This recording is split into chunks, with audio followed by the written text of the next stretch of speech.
Wall Street Memes Casino, I'm fine. and Sportsbook. This is KUGAN CASSIUS for IFLTV. Delighted to be joined by, sometimes I forget, your two-time world champion, Joe Cordina. Joe, first of all, in Saudi Arabia, how are you? I'm good, Cook. I'm good. It's better finishing my camp over here in the sun. Nice weather than back home. Obviously, you don't know whether you're going to walk out and it's going to piss down with rain or fucking thunder and lightning, or you might have a little bit of sun for a couple hours. But yeah, it was much better finishing my camp over here. But I'm good. In defence of the UK, the last 3 days have been absolutely unbelievable. But So my missus said, she said this is scheduled to thunder and lightning in the next couple hours. So yeah, I'd rather be here than there. yeah, absolutely.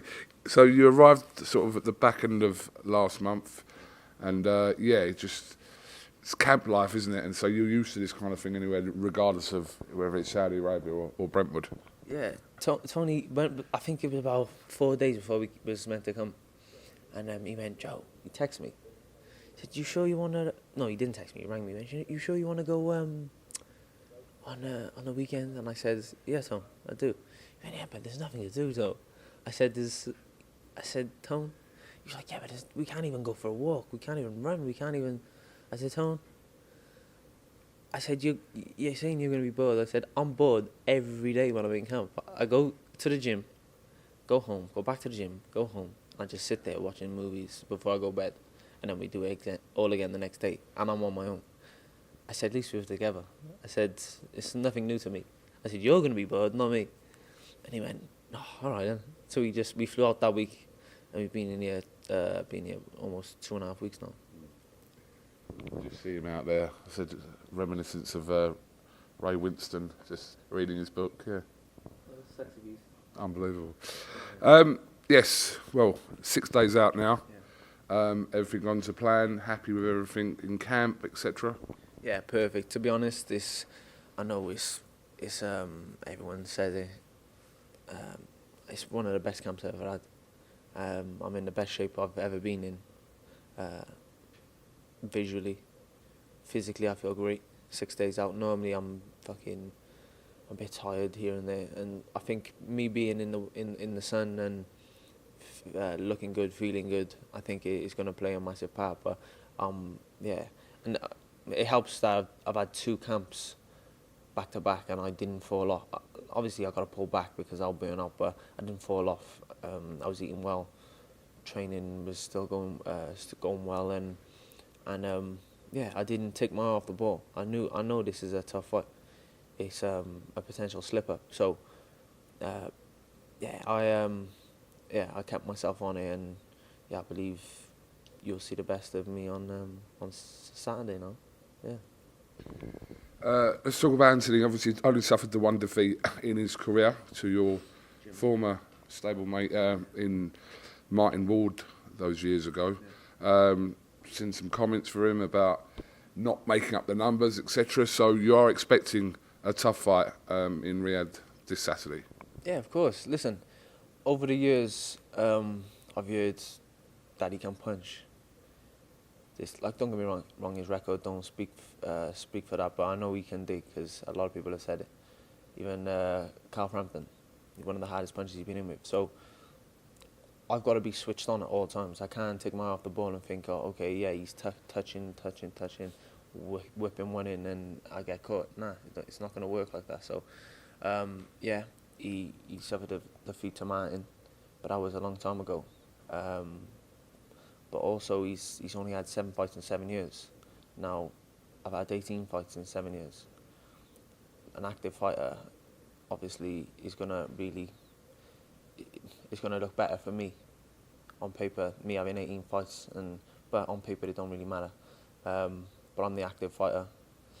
I believe I'm the all-round better fighter. But still, he is dangerous, and he's talented and he's awkward. So I definitely got to be switched on for this one because, like he says, this will change his family's life, but this will also change my family's life. I haven't come this far to just only get this far, do you understand? I've always said it, I want to secure my family after this fight.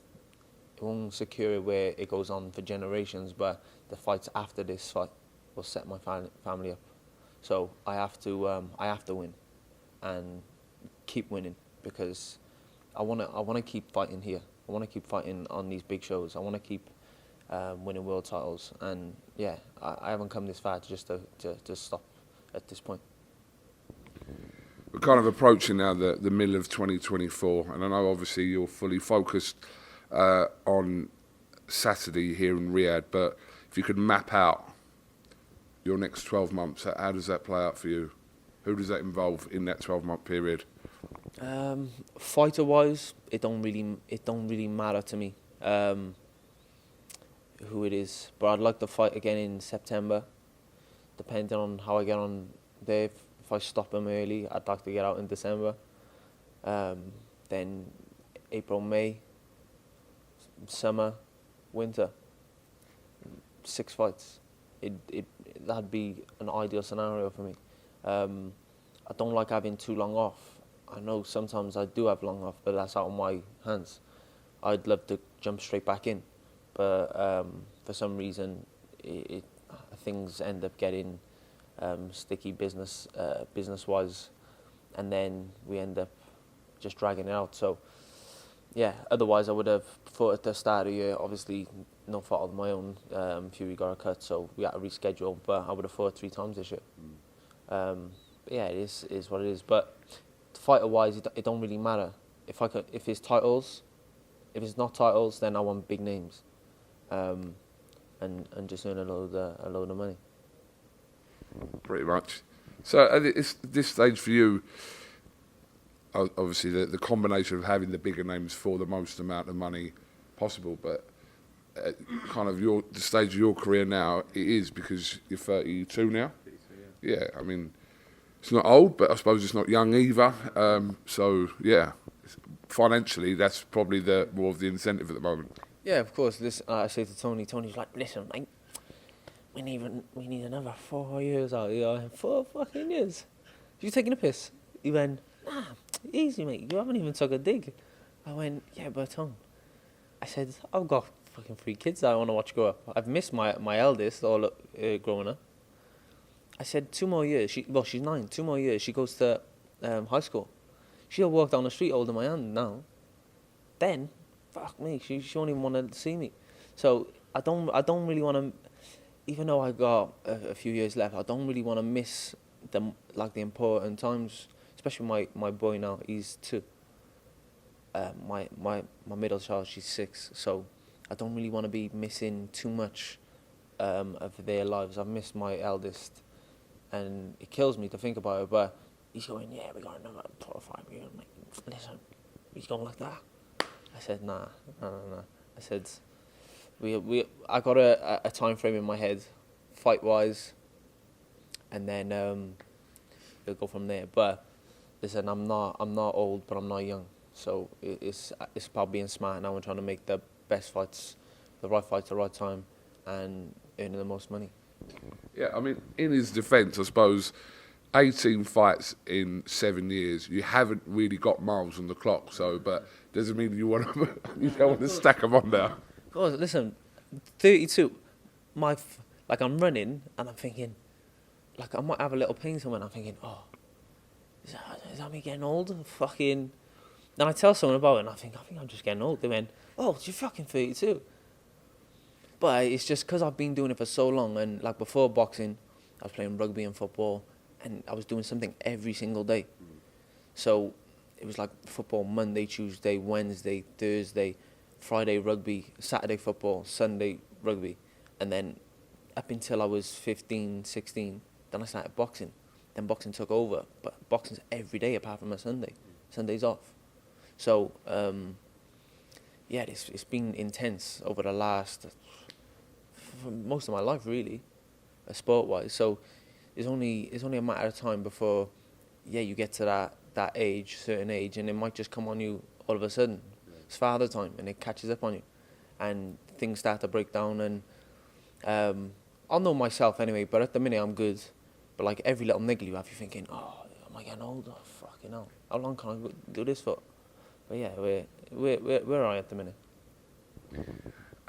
Let's talk about last night. Just a couple of things. Obviously, first of all, Wales has another world champion in Lauren Price, who defeated Jessica McCaskill last night.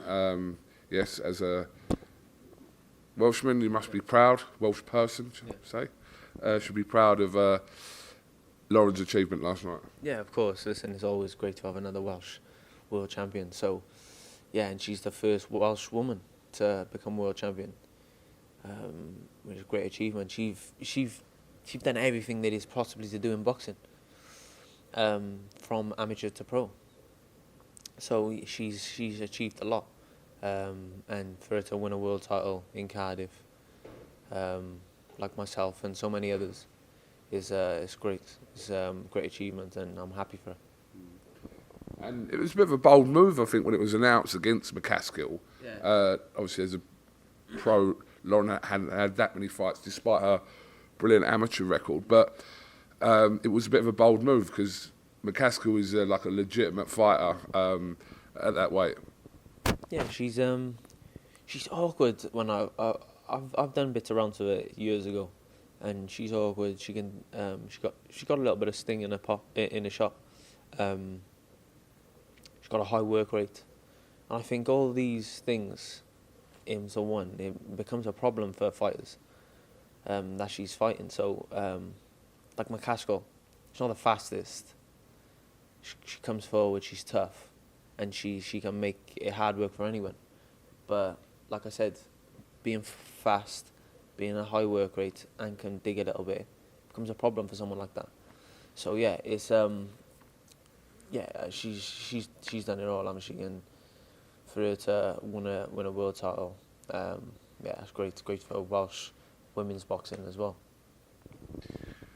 Vasyl Lomachenko with an 11th round knockout of George Kambosos yesterday, or last night, or a few hours ago actually. I can't work out the timings, but in Australia. I'm assuming you would have seen that.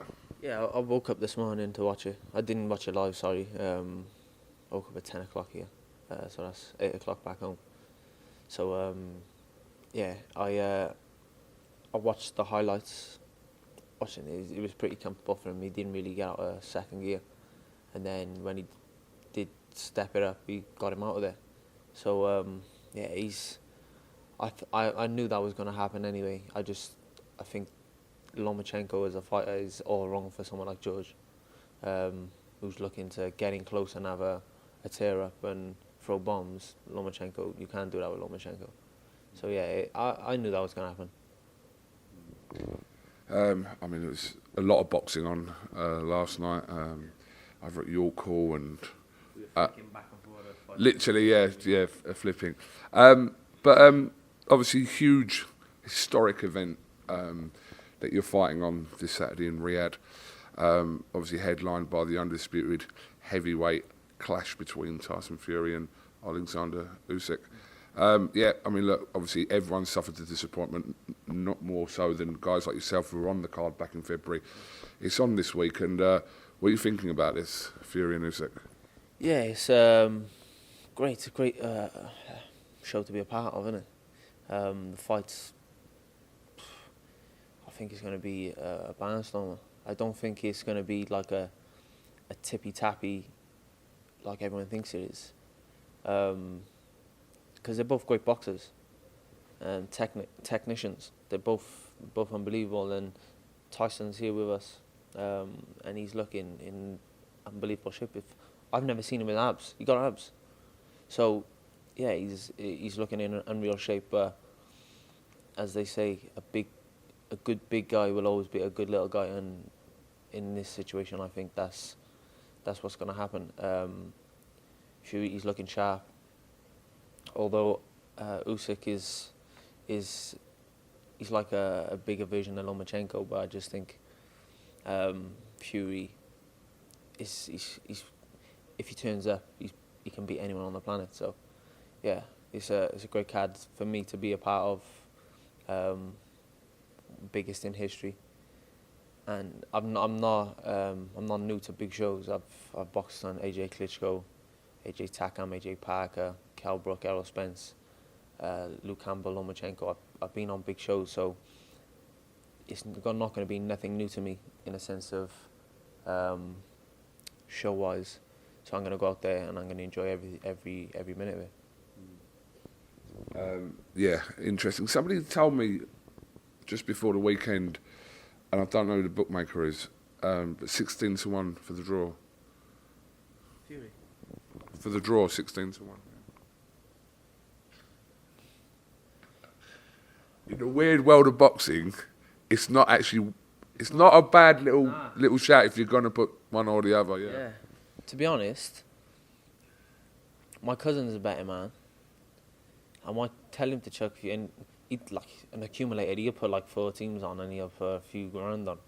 So I might tell him to bang a couple of quid on it.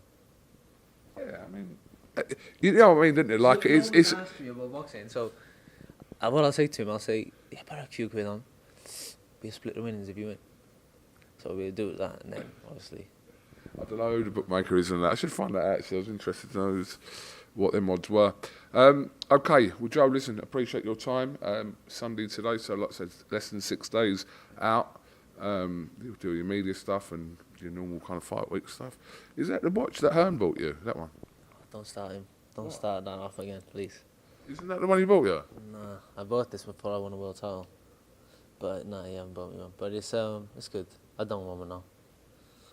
Offer declined. He never offered. He never offered, but nah, it's good. I think we've gone past that stage now anyway. Although I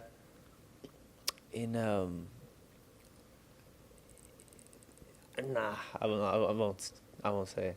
But he have said potentially depending on who I fight next, he'll get me one. So what, on unification or undisputed? I don't know. I'll just leave that to him. But yeah, I've gone past the stage of worrying about it now. I went into Rolex the other day actually, but it's 15% tax over here, so it works out dearer, way dearer than back home, and even dearer than aftermarket back home on some of the watches. So yeah, it was a shame because they had a couple of nice ones in there that we could have bought.